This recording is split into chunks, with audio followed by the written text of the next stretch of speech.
प्यारे विद्यार्थियों, आज हम लोग आगे शुरू करने जा रहे हैं। हमारा जो नया टॉपिक है वो है प्रबंध, यानी प्रबंध, प्रबंध के सिद्धांत, प्रबंध की परिभाषा, प्रबंध की प्रकृति। तो आज का हमारा जो नया टॉपिक होगा वो होगा प्रबंध। प्रबंध यानी मैनेजमेंट। इन हर संस्थाएं अपना प्रबंध किस प्रकार करती है। प्रबंध का परिचय हो गया, इसकी परिभाषा हो गई और इसके उद्देश्य, महत्व, विशेषता, इनके बारे में पढ़ेंगे। विशेषता है, प्रबंध के जो उद्देश्य है और प्रबंध का जो महत्व है, इनके बारे में पढ़ेंगे। तो सबसे पहले बात करते हैं प्रबंध। प्रबंध की जो अवधारणा है, सबसे पहले बात करते हैं प्रबंध की जो अवधारणा है। प्रबंध की आपकी जो अवधारणा है, अवधारणा कितने रूप में दी गई? अवधारणा आपकी दो रूप में दी गई, दो प्रकार से दी गई इनकी अवधारणा। किसकी? प्रबंध की। सबसे पहले जो प्रबंध की अवधारणा है वो है संज्ञा के रूप में। किसके रूप में दी गई है? संज्ञा के रूप में दी गई है। और दूसरी जो आपकी अवधारणा है वो कार्य या क्रिया के रूप में दी गई है। किसके रूप में? या तो हम कह सकते हैं कार्य, या इसे कह सकते हैं क्रिया के रूप में। इन दो रूप में इसकी अवधारणा के बारे में बताया गया है। किसकी? प्रबंध। तो सबसे पहले इसमें एक नंबर जो होगी आपकी, एक नंबर कौन सी होगी? उत्पादन के साधन के रूप में। एक नंबर जो है वो है उत्पादन के साधन के रूप में माना जा सकता है। दूसरी जो है व्यवसाय के अंग के रूप में। प्रबंध को क्या माना जा सकता है? व्यवसाय का एक अंग माना जा सकता है। व्यवसाय के अंग के रूप में। ये जो परिभाषा देने वाले हैं, अवधारणा देने वाले हैं, ये कौन है? पीटर आपका जो डकर है, इसने दी है। इसकी व्यवसाय अंग के रूप में। उसके बाद प्रबंध, प्रबंध जो होगा वो आपका किसका? लोगों का समूह होगा। प्रबंध लोगों के समूह के रूप में माना जाता है। और वैसे भी आपको पता है कि व्यवसाय के अंग के रूप में जो देने वाले लोग पीटर डंकर है, और ये हमारे आधुनिक प्रबंध के जनक भी माने जाते हैं। उसके बाद 4 नंबर जो परिभाषा है, प्रबंध विशिष्ट लोगों के समूह के रूप में। प्रबंध जो होगा वो प्रबंध के जो विशिष्ट, प्रबंध के जो क्या होंगे? विशिष्ट लोगों का जो समूह होगा, लोगों के समूह के रूप में माना जाता है। और उसके बाद जो माना जाता है सत्तायुक्त प्रणाली के रूप में। इसे सत्तायुक्त प्रणाली भी माना जाता है। सत्तायुक्त प्रणाली। और विषय और ज्ञान की शाखा, इसे विषय व ज्ञान, विषय और ज्ञान की शाखा, या इसे विधा भी कहते हैं।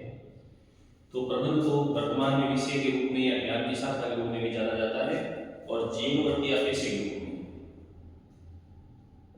इसे जीवनवृत्ति या पेशे के रूप में मानी जाती है। तो ये बात किसके बारे में है? ये बातें हैं कि प्रबंध एक संज्ञा के रूप में है। और संज्ञा के रूप का मतलब हो गया कि दो प्रकार से मानी जाती है, संज्ञा और कार्य क्रिया के रूप में। सबसे पहले संज्ञा के रूप में अगर बात करें तो प्रबंध की अवधारणा किस रूप में है? उत्पादन के साधन के रूप में मानी जा सकती है। व्यवसाय के अंग के रूप में भी इसका हिस्सा माना जा सकता है। ये माना जाता है कि जो समूह होता है, लोगों का जो समूह है उसका क्या करता है? प्रबंध करता है। विशिष्ट लोग है या उसका समूह, उसका क्या करता है? प्रबंध। और सत्ता जो उच्च अधिकारी, निम्न अधिकारी, मध्यम अधिकारी, उस प्रकार की प्रणाली है। एक विषय के रूप में या ज्ञान की शाखा के रूप में भी आज इसका विकास हो चुका है, और ये जीवनवृत्ति या पेशे के रूप में भी जानी जाती है। तो ये जो है संज्ञा के। उसके बाद हम बात करते हैं क्रिया के रूप में, वैज्ञानिक प्रबंध की अवधारणा। पहली जो है वो एक नंबर है वैज्ञानिक प्रबंध की। अब वैज्ञानिक प्रबंध की अवधारणा देने वाले कौन है? वैज्ञानिक प्रबंध की अवधारणा देने वाले कौन है हमारे F.W. टेलर। F.W. टेलर जिन्होंने वैज्ञानिक प्रबंध की अवधारणा दी है, ये कार्य या क्रिया के रूप में। दूसरी जो है प्रक्रिया अवधारणा या कार्यात्मक प्रक्रिया अवधारणा, ये देने वाले कौन है? ये देने वाले हैं हेनरी फ्योल। ये देने वाले कौन है भी? हेनरी फ्योल ने प्रबंध प्रक्रिया या कार्यात्मक माना है। कौन सी प्रबंध प्रक्रिया या इसे क्या माना जाता है? कार्यात्मक अवधारणा, इसे माना जाता है कार्यात्मक अवधारणा। तो वैज्ञानिक प्रबंध की वजह से जाना जाता है F.W. टेलर है, इसने क्रिया के रूप में, और प्रक्रिया अवधारणा या कार्य अवधारणा के रूप में हेनरी फ्योल ने माना है। उसके बाद है मानव प्रधान अवधारणा, और एक ही मानी गई है मानव प्रधान अवधारणा के रूप में। उसके बाद क्रिया मानव प्रधान अवधारणा के बाद इसे माना गया है सहकारी सामाजिक प्रणाली अवधारणा। कौन सी? सहकारी अवधारणा, या इसे सहकारी समाज अवधारणा भी कहते हैं। तो सहकारी सामाजिक प्रणाली होगी निर्णय अवधारणा। कौन सी होगी? निर्णय अवधारणा, या ये नेतृत्व अवधारणा, या कौन सी होगी? नेतृत्व अवधारणा। कौन सी होगी? नेतृत्व। सहकारी सामाजिक अवधारणा कहते हैं इसे, निर्णय अवधारणा और नेतृत्व अवधारणा। और इसके साथ साथ होगी प्रणालीगत अवधारणा, सायोगिक अवधारणा। ये इसे प्रणालीगत अवधारणा माना जाता है, और एक इसे सायोगिक अवधारणा भी माना जाता है। और सायोगिक के साथ साथ इसे क्रियात्मक प्रबंध का नाम या सर्वकालीन या व्यापक अवधारणा भी माना जाता है। क्या माना जाता है इसे? व्यापक अवधारणा। तो ये तो अवधारणा दी गई है दो रूप में, प्रबंध की अवधारणा दो रूप में दी गई। कौन सी? संज्ञा के रूप में और क्रिया कार्य के रूप में। सबसे पहले उत्पादन के साधन व्यवसाय के रूप में किसने माना है? पीटर ड्रकर ने माना है। और प्रबंध लोगों का समूह है, प्रबंध विशिष्ट लोगों के समूह के रूप में मानी जाती है। सत्ता युक्त है, विषय और ज्ञान है, और जीववर्ती। क्रिया के रूप में वैज्ञानिक प्रबंध की अवधारणा F.W. टेलर ने दी है, प्रक्रिया अवधारणा हेनरी फ्योल ने दी है। फिर मानव सहकारी निर्णय नेतृत्व प्रणाली सायोगिक और व्यापक अवधारणा के रूप में इसको माना जाता है। अब आगे बात करते हैं इसकी परिभाषाएं। अलग अलग अर्थशास्त्रियों ने जो इसकी परिभाषाएं दी है उनके बारे में बात करते हैं कि अलग अलग अर्थशास्त्र। तो हम आगे बात करेंगे परिभाषा कि प्रबंध की जो परिभाषाएं हैं, अलग अलग अर्थशास्त्रियों ने अलग अलग परिभाषाएं दी है। सबसे पहले परिभाषा में जिसका नाम आता है उसकी बात करते हैं। सबसे पहले बात करते हैं मेरी पार्कर फोलेट।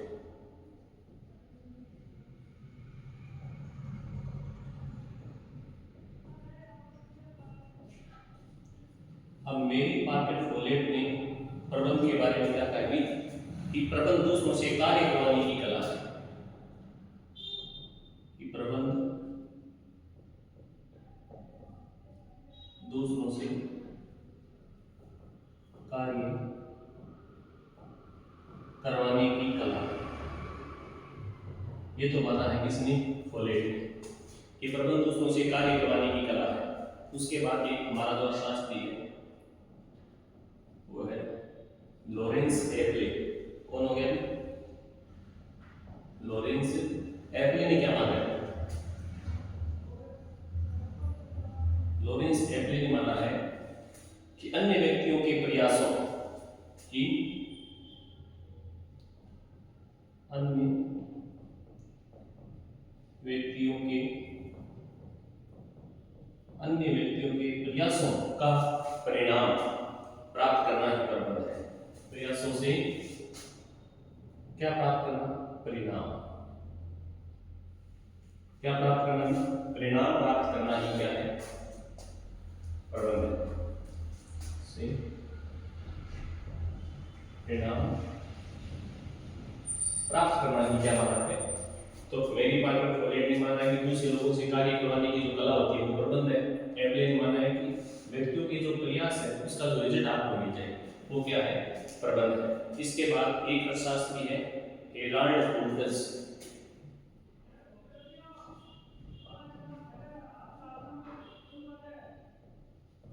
इसने क्या माना है, कुंटज ने माना है अन्य प्रबंध औपचारिक रूप से, प्रबंध क्या है, औपचारिक रूप से होना चाहिए।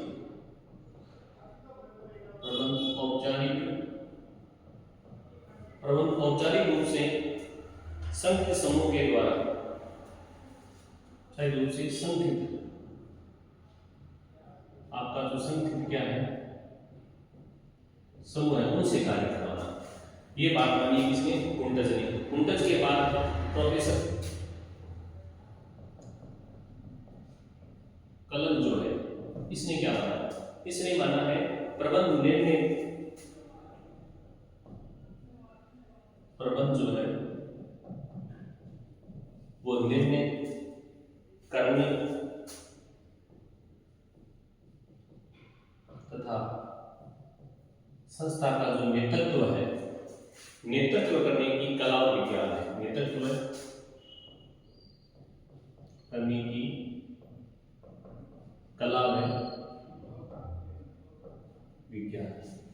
तो मूलभूत ये जो परिभाषाएं हैं जो ज्यादातर एग्जाम में पूछी जाती है कि मेरी पार्ट के फॉलोइंग ने क्या माना है, प्रबंध दूसरों से कार्य करवाने की कला है। लॉरेंस एवले अन्य व्यक्तियों के प्रयासों से परिणाम जो प्राप्त होता है। और कुंटज ने क्या माना है, ये औपचारिक है। औपचारिक का मतलब क्या होता है कि जैसे उच्च अधिकारी, उसके बाद मध्यम, निम्न, एक श्रृंखला में बंधे हुए होते हैं, ठीक, वो है औपचारिक। तो उस समूह को क्या करना है, प्रबंध करना है और उनसे जो भी आपको परिणाम प्राप्त करना है प्राप्त कर सकते हैं। कल्प ने क्या माना है कि प्रबंध है और डिसीजन लेना है, कोई काम को करना है या नहीं करना है, और नेतृत्व करने की कला और विज्ञान माना जाता है प्रबंध को। अब इसके बाद बात करते हैं प्रबंध की विशेषता, या इसे हम कहें प्रकृति। तो प्रबंध की जो विशेषता, प्रकृति, या इसे क्या कहा जाता है, लक्षण। ये इन्हीं की बात है कि प्रबंध को विशेषता, प्रकृति और लक्षण के रूप में, यानी सबसे पहले इसकी विशेषता क्या है। सबसे पहले विशेषता है प्रबंध एक विशिष्ट कार्य है। प्रबंध एक विशिष्ट कार्य है क्योंकि हमें विशिष्ट लोगों का, विशिष्ट कार्य का क्या करना है, प्रबंध करना है। दूसरा जो होगा आपका एक मानवीय क्रिया है, क्योंकि जो प्रबंध लागू होता है वो मानव पर होता है। किस पर होता है, मानव पर, इसलिए इसको क्या कहा जाएगा, एक मानवीय क्रिया। प्रबंध को क्या माना जाता है, मानवीय क्रिया या कार्य के रूप में माना जाता है। तीसरा, मानवीय संगठनों के प्रबंध का कार्य है। मानवीय जो संगठन होता है उनका कार्य है। उसके बाद हमारे औपचारिक समूह में संपन्न कार्य है।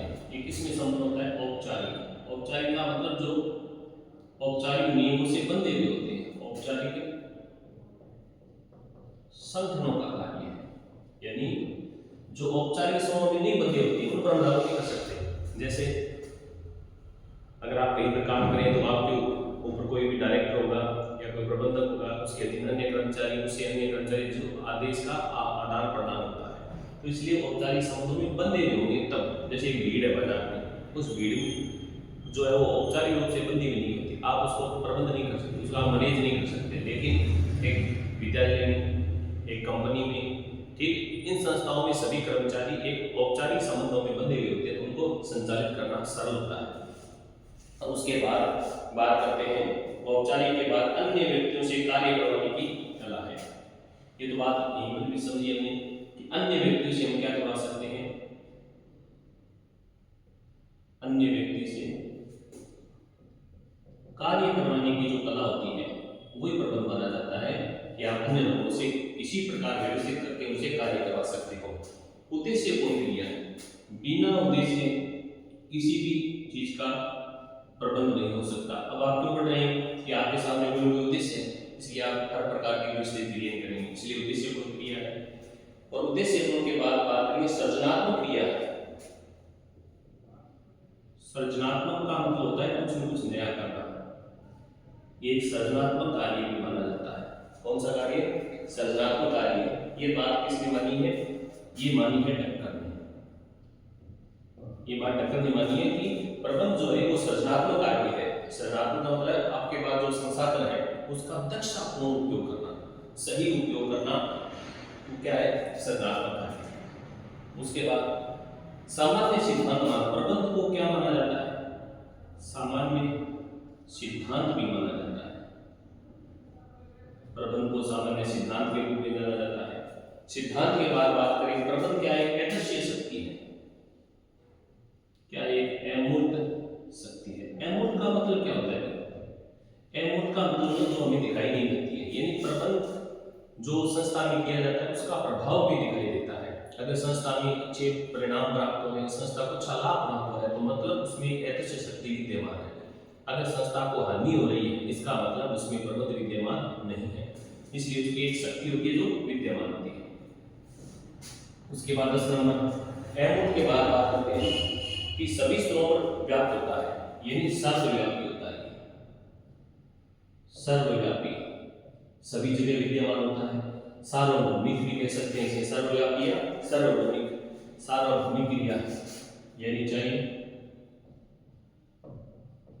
सार्वभौमिक क्रिया।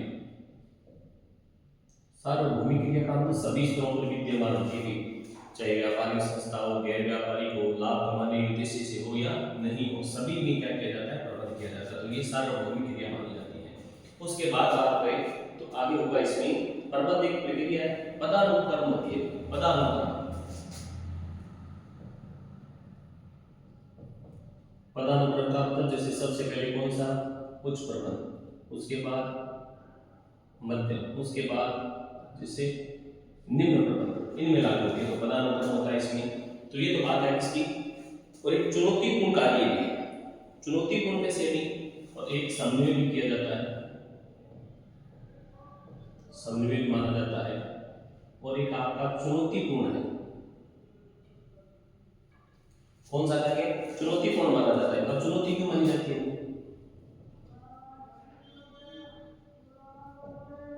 चुनौती इसलिए मानी जाती है कि असंगठित समूह को व्यवस्थित कैसे करना है।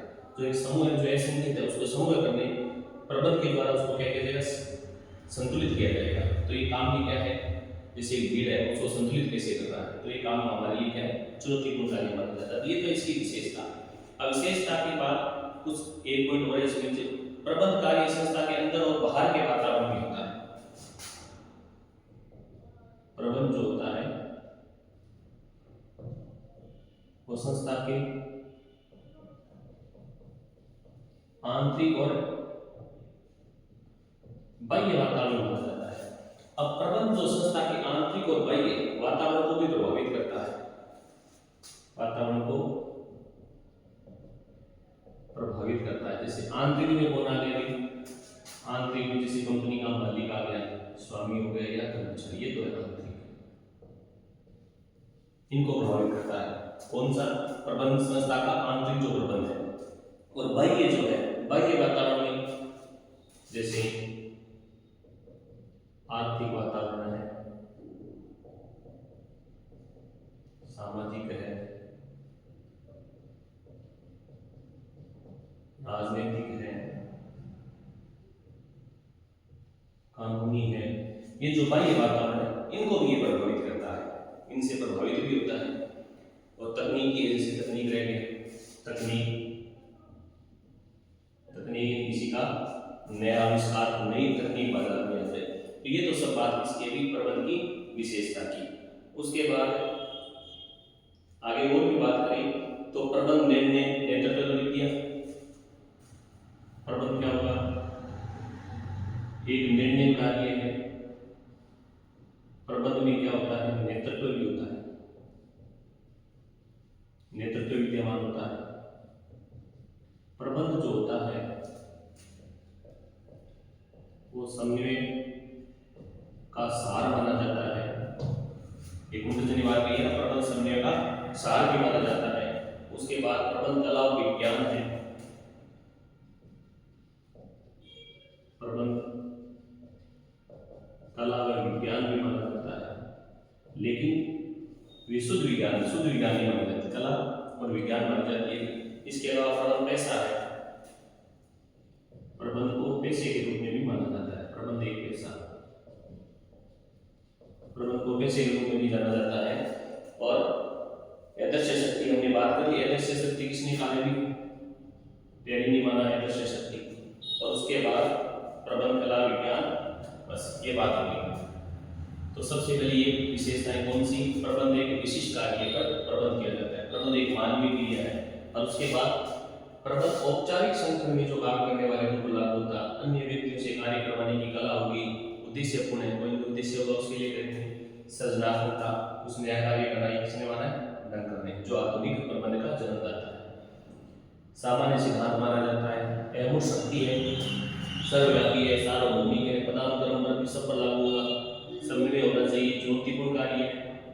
प्रबंध संस्था के आंतरिक और बाह्य वातावरण से भी क्या होता है, प्रभावित। जैसे आंतरिक में स्वामी, कर्मचारी, बाह्य में ये सब बाह्य घटक है जिनसे प्रभावित होता है। प्रबंध में निर्णय भी लिया जाता है, प्रबंध के हिसाब से नेतृत्व भी होता है। प्रबंध समन्वय का सार माना जाता है। प्रबंध को कला और विज्ञान के साथ साथ प्रबंध एक ऐसा भी माना जाता है। आगे बात करते हैं प्रबंध की उद्देश्य जो है उनके बारे में देखते हैं कि प्रबंध के उद्देश्य कौन से हैं। अब आगे हमारे हैं प्रबंध के उद्देश्य। अब देखो प्रबंध के जो उद्देश्य वो 4 प्रकार से माने जाते हैं। प्रबंध के जो उद्देश्य 4 कौन से, एक तो प्राथमिक उद्देश्य, एक उन्नत सहायक उद्देश्य, एक प्राथमिक की सहायता करने वाले, एक हो गया व्यक्तिगत उद्देश्य, एक हो गया सामाजिक उद्देश्य। यानी प्रबंध में 4 प्रकार के उद्देश्य माने जाते हैं कि प्रबंध को स्थापित करने के 4 उद्देश्य हैं, एक तो प्राथमिक, सहायक, व्यक्तिगत और सामाजिक। प्राथमिक क्या होगा कि प्राथमिक उद्देश्य स्थापित करने का ज्यादातर जो मेन उद्देश्य होता है कि विभिन्न जो पक्ष होते हैं आपके, जो व्यापार से संबंधित है, चाहे कर्मचारी, मालिक या बाहर के जितने भी हैं, उनकी जो हमसे आकांक्षा है, जैसे उपभोक्ता की हमसे जो भी आकांक्षा है उनको संतुष्ट करना।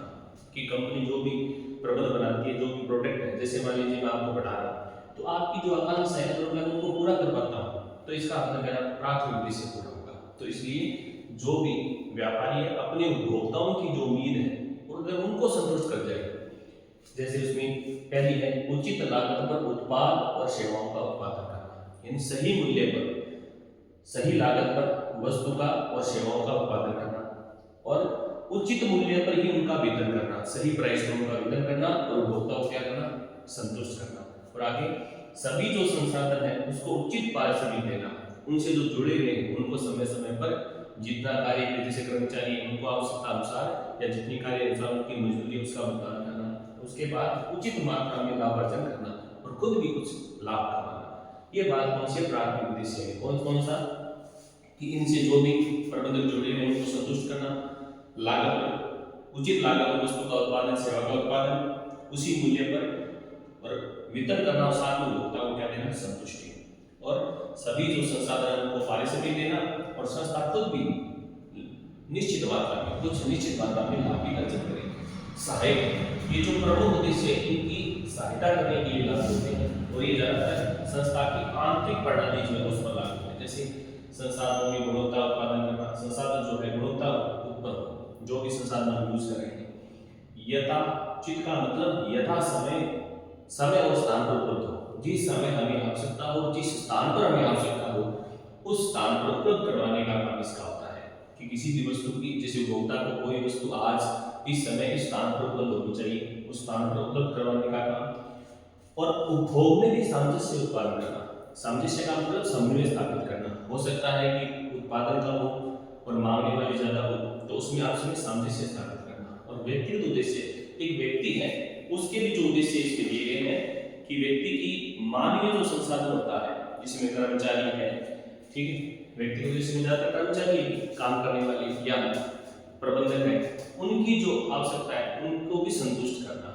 और सामाजिक, समाज की भी हमसे जो अपेक्षाएं हैं, समाज की आवश्यकताओं की भी पूर्ति इसमें की जाती है। और साथ साथ समाज के द्वारा जो भी हमें संसाधन उपलब्ध करवाए जाते हैं उनका सदुपयोग करें समाज को आवश्यकता अनुसार वस्तुओं का उत्पादन करके दें, ये सामाजिक उद्देश्य के अंतर्गत आता है। तो ये बात होगी हमारे प्रबंध के उद्देश्य के बारे में। तो आज के लिए इतना ही, आगे नेक्स्ट वीडियो में आगे देखेंगे इसके बारे में। धन्यवाद।